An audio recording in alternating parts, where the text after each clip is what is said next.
ತಿನ್ನೋದಿಲ್ಲ ಅದು. ತಾನ ತಿಂತಿತ್ತದ ಹಣ್ಣ. ಆ ಹಣ್ಣನ್ನು ಯಾರಿಗೆ ಕೊಡ್ತಿತ್ತದ ಹಣ್ಣು? ನಮಗ್ ಕೊಡ್ತಿತ್ತು. ಹೌದಾ? ಅದಕ್ಕೋಸ್ಕರ ಒಂದು ವೃಕ್ಷದ ಫಲವು ವೃಕ್ಷಕ್ಕಲ್ಲ. ಕಬೀರದಾಸರು ಹೇಳ್ತಾ ಇದ್ದಾರೆ ಇಲ್ಲಿ, ವೃಕ್ಷದ ಫಲವು ವೃಕ್ಷಕ್ಕಲ್ಲ. ಒಂದು ಮರ ಏನ್ ಹಣ್ಣನ್ನ ಬಿಡ್ತೈತಿ ಅದು ತಾನೇ ತಿನ್ನೋದಿಲ್ಲ. ಹಾಗಾದ್ರೆ ಅದನ್ನ ಹಣ್ಣನ್ನು ಯಾರು ತಿಂತಾರ? ನಾವು ತಿಂತೇವಿ. ಎಷ್ಟು ಪ್ರಾಣಿಗಳು ಪಕ್ಷಿಗಳು ಕೂಡ ಆ ಹಣ್ಣನ್ನ ತಿಂತೇವಿ.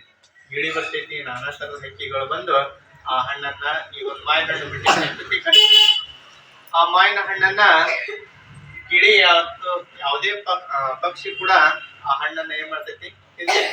ಯಾವುದೇ ಒಂದು ಪ್ಯಾರ್ಲ ಹಣ್ಣಿನ ಗಿಡ ಬಂದು ಯಾವುದೇ ಒಂದು ಗಿಡ ಆಗಿರೋದನ್ನ ಫಲ ಕೊಡ್ತಕ್ಕಂತ ಏನ್ ಗಿಡ ಅದಾವೋ ಅದು ತಾನೇ ತಿನ್ನೋದಿಲ್ಲ ಹಣ್ಣನ್ನ. ಅದು ಯಾರಿಗೆ ಕೊಡ್ತೈತಿ? ನಮಗೋಸ್ಕರ ಕೊಡ್ತೈತಿ ಹಣ್ಣನ್ನ.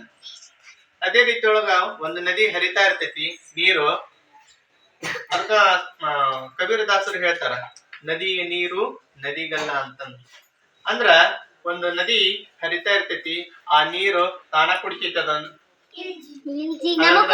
ನದಿ ನೀರು ಯಾರು ಕೊಡ್ತಾರ? ಯಾರು ಕುಡಿತಾರ? ನಾವು ಕುಡಿತೀವಿ.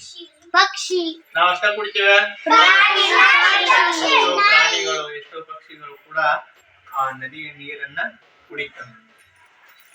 ಅದಕ್ಕೆ ಕಬೀರದಾಸರು ಹೇಳ್ತಾರ, ವೃಕ್ಷದ ಫಲ ವೃಕ್ಷಕ್ಕಲ್ಲ, ನದಿಯ ನೀರು ನದಿಗಲ್ಲ. ನದಿ ನಾವು ಓಟು ಕುಡಿಯಂಗಿಲ್ಲ.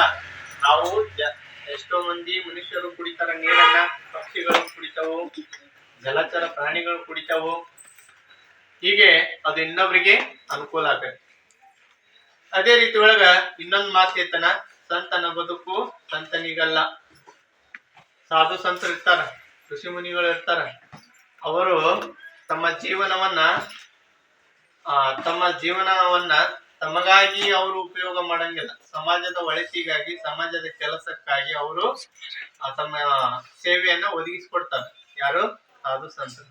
ಅದಕ್ಕ ಕಬೀರದಾಸರು ಹೇಳ್ತಾರ, ಸಂತನ ಬದುಕು ಸಂತನಿಗಲ್ಲ, ಅದು ಲೋಕದ ಹಿತಕ್ಕೆ, ಅದರ ಜನರ ಒಳಿತಿಗಾಗಿ, ಜಗತ್ತಿನ ಒಳಿತಿಗಾಗಿ, ದೇಶದ ಒಳಿತಿಗಾಗಿ ಅಂತಂದು ಕಬೀರದಾಸರು ಹೇಳ್ತಾರೆ. ಓಕೆನಾ? ಅದಕ್ಕ ನಾವಿಲ್ಲಿ ಹೇಳ್ತೇವಿ, ವೃಕ್ಷದ ಫಲವು ವೃಕ್ಷಕ್ಕಲ್ಲ, ನದಿಯ ನೀರು ಸಂತನ ಬದುಕು ಅದು ಲೋಕದ